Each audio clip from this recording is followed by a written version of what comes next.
देखिए, खबर तो ये भी छपी हुई है एक न्यूज़ एक बड़े मीडिया हाउस की कि जब मल्लिकार्जुन खड़गे जी का नाम ममता बनर्जी ने, अरविंद केजरीवाल जी ने लिया बैठक के अंदर, तो नीतीश कुमार जी, लालू यादव जी नाराज हुए उस बात से काफी। एक बात समझिए, जो इस पूरी विपक्षी एकता के सूत्रधार हैं वो नीतीश कुमार हैं। उनके अथक प्रयासों से 28 पार्टियां 4 मीटिंग कर चुकी हैं। लोकतंत्र में सहमति और असहमति होता है। नागपुर की तरह चाबी से चलाना की तानाशाही नहीं होता कि नागपुर से 3 चिट्ठी आई, मोदी जी को पकड़ाई गई, वो 3 चिट्ठी 3 प्रदेशों में भेज दी गई, मुख्यमंत्री बन गया।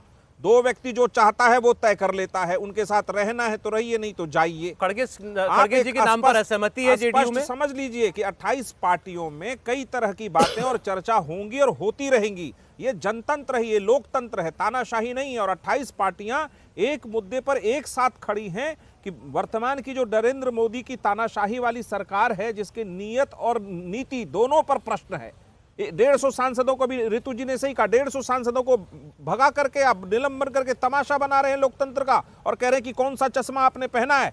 मुझे तो लगता है इनको अगर कई चश्मे भी पहना दे तो भारत के आखिरी हाशिए पर बैठे व्यक्ति को, अमित शाह को, नरेंद्र मोदी को उनका दर्द का एहसास नहीं है कि महंगी होती हुई रोटी थी, बेरोजगारी थी, चरम सीमा पर बेरोजगारी इस देश में गया, 18 करोड़ लोगों को रोजगार नहीं दिया, उस पर कोई बात नहीं करना, सीधे उतर आना। 3-4 बिल पास करने थे, संसद को डिस्टर्ब किया, चले गए। एक महत्वपूर्ण मुद्दा यह है कि हमारी एक प्रधान नीति है और प्रधान नीति से प्रधानमंत्री भी तय हो जाएगा और राष्ट्र का नेता भी तय हो जाएगा। जो आपको स्पष्ट पता है कि प्रधान नीति क्या है। इस देश के लोकतंत्र की रक्षा सबसे पहली नीति है।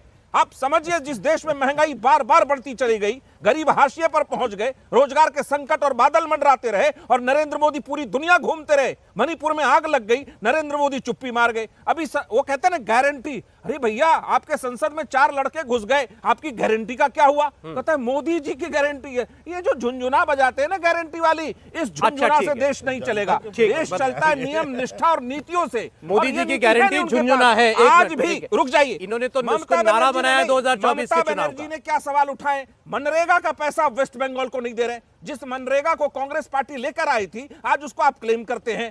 तो आप समझिए कि जब आप गरीबों के दुख दर्द में शामिल नहीं है, उनके हिस्से का नरेंद्र मोदी गरीबों के दुख दर्द में शामिल नहीं है, मोदी की गारंटी और व्यवस्था 28 है, झुंझुना है। एक सेकंड, मतलब ये झुंझुने के भरोसे जा रहे हैं चुनाव में।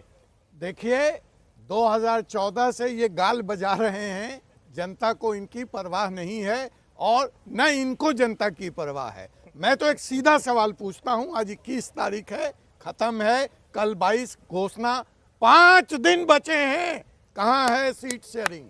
पिछली बार इसी बैठक पे आपके चैनल पर 2 दिन पहले चिल्ला चिल्ला के कहा गया था कि 31 दिसंबर तक सीट शेयरिंग आउट होगा।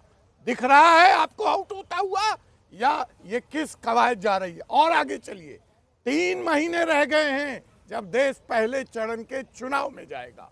बताइए कौन सा स्टार कैंपेनर है, कौन कहां प्रचार करेगा? न नेता रामविलास पासवान याद आते हैं, उन्होंने 2 बातें कही थी कि अश्वमेघ का घोड़ा है नरेंद्र मोदी, ताकत है तो पकड़ के दिखाओ। बिहार में तो पकड़ ही नहीं पाओगे। 200 सीट पे भाजपा की कांग्रेस से सीधी लड़ाई है। आप कहीं नहीं हैं। जो चंद प्रदेशों में आप बैठे हैं वहां का तमाशा देख लीजिए। मायावती और अखिलेश यादव, एक फिगर रख दूं, पिछले चुनाव में मायावती जी को, जो अखिलेश जी इतना बोल रहे हैं और घमंड है, बीएसपी को 20% वोट मिले थे। सीट नहीं मिली अलग बात है, और एसपी को 18% वोट मिले थे। बीएसपी बड़ी पार्टी है उत्तर प्रदेश में। और बता दूं, जो वोट शेयर में गिरावट है बीएसपी की, वो मात्र 0.34% की है, और एसपी के वोट शेयर में गिरावट है 5.11% की।